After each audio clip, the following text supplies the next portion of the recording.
ധനരാജ് കൊല്ലപ്പെട്ടത് ടി.ഐ. മധുസൂദനുമായി തെറ്റിയതിനു ശേഷമെന്ന് BJP. Police കൃത്യമായി അന്വേഷിച്ചിരുന്നുവെങ്കിൽ പ്രതിസ്ഥാനത്ത് RSS. പ്രവർത്തകർ ഉണ്ടാകുമായിരുന്നില്ലെന്ന് ബി.ജെ.പി. ജില്ലാ പ്രസിഡന്റ് കെ വിനോദ് കുമാർ പറഞ്ഞു.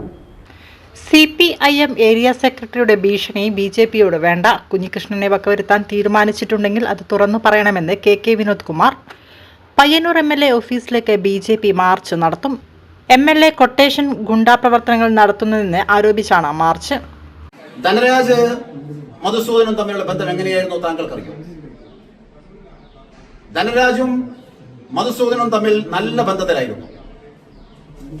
മനസ്സാക്ഷി സൂക്ഷിപ്പുകാരാണ് ധനരാജ് എന്നുള്ളതാണ് നമുക്ക് അറിയാൻ കഴിഞ്ഞിട്ടുള്ളത്. എപ്പോഴാണ് അവർ തമ്മിൽ തെറ്റിയത്? ധനരാജും മധുസൂദനും തമ്മിൽ പാർട്ടിയുടെ പയ്യന്നൂർ ഏരിയ കമ്മിറ്റി ഓഫീസിൽ വെച്ച് പലതവണ വാക്കേറ്റം ഉണ്ടായതായി നാം കേൾക്കുന്നു. കയ്യാങ്കൽ ഉണ്ടതായി നാം കേൾക്കുന്നു. ഇവർ തമ്മിൽ എന്ത് എഗ്രിമെന്റിലെ അല്ലെങ്കിൽ ഏത് കരാർ ലംഘിക്കപ്പെട്ടപ്പോഴാണ് ഇവർ തമ്മിൽ പരസ്പരം ശത്രുക്കളായി മാറിയത്? ധനരാജിന്റെ കൊലപാതകം, ആ കൊലപാതകത്തിൽ ബി.ജെ.പിക്ക് പങ്കില്ലെന്ന് ആർ.എസ്.എസിന് പങ്കില്ലെന്ന് ഞങ്ങൾ അന്നേ പറഞ്ഞതാണ്. പക്ഷേ പ്രതികളാക്കപ്പെട്ടത് ആർ.എസ്.എസിന്റെ ബി.ജെ.പിയുടെ പ്രവർത്തകന്മാരാണ്. അദ്ദേഹം കൊല്ലപ്പെട്ട സാഹചര്യങ്ങളെ കുറിച്ച് പോലീസ് സത്യസന്ധമായി അന്വേഷിക്കൂ. ധനരാജും മധുസൂദനും തമ്മിൽ അവർ തമ്മിലുള്ള ബന്ധം തകർന്നതിന് ശേഷമാണ് ധനരാജ് കൊല്ലപ്പെടുന്നത്. അന്ന് ഞങ്ങൾക്ക് ആ സംഭവത്തിൽ പങ്കില്ലെന്ന് ഞങ്ങൾ അത് പറഞ്ഞതാണ്.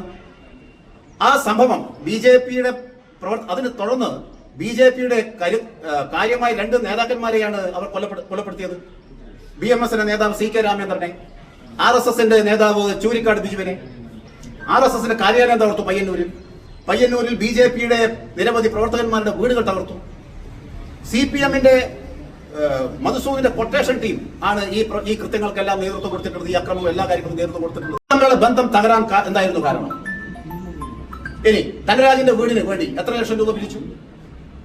പാർട്ടി തന്നെ പറയുന്നു 1 കോടിയിലധികം ധനരാജിന്റെ വീടിന് വേണ്ടി പണം പിരിവ് നടത്തിയിട്ടുണ്ട്. നിങ്ങൾ ആ ബഹുമാനപ്പെട്ട മാധ്യമ പ്രവർത്തകർ ധനരാജിന്റെ വീടൊന്ന് സന്ദർശിക്കൂ. 25 ലക്ഷം രൂപ വില മാത്രമേ മിക്കവാറും ആ വീടിന് ഉണ്ടാവാൻ സാധ്യതയുള്ളൂ. ബാക്കി ഫണ്ട് ആരടിച്ചു മാറ്റി? പാർട്ടി തന്നെ കുഞ്ഞികൃഷ്ണൻ തന്നെ പറയുന്നു അതിൽ നിന്ന് ലക്ഷക്കണക്കിന് റുപ്യ മധുസൂദൻ അടിച്ചു മാറ്റിയിട്ടുണ്ടെന്ന്. നോക്കൂ, രക്തസാക്ഷിയുടെ പേരിൽ ലക്ഷക്കണക്കിന് റുപ്യ പിരിവ് നടത്തുന്നു.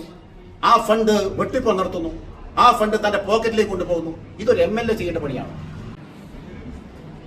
MLA നടത്തുന്ന ഈ ഗുണ്ടാ പ്രവർത്തനത്തിനെതിരെ, MLA നടത്തുന്ന ഈ കൊട്ടേഷൻ പ്രവർത്തനത്തിനെതിരെ, MLA ജനങ്ങളോട് കാണിച്ചിരിക്കുന്ന അഴിമതിക്കെതിരെ, വഞ്ചനക്കെതിരെ പയ്യന്നൂർ MLA ടി.ഐ. മധുസൂദന്റെ ഓഫീസിലേക്ക് 28-ാം തീയതി ജനുവരി 28-ന് ബി.ജെ.പിയുടെ നേതൃത്വത്തിൽ കാലത്ത് 10:30-ന് ബി.ജെ.പിയുടെ നേതൃത്വത്തിൽ 100 കണക്കിന് പ്രവർത്തകന്മാർ പയ്യന്നൂർ MLA-യുടെ ഓഫീസിലേക്ക് മാർച്ച് നടത്തും.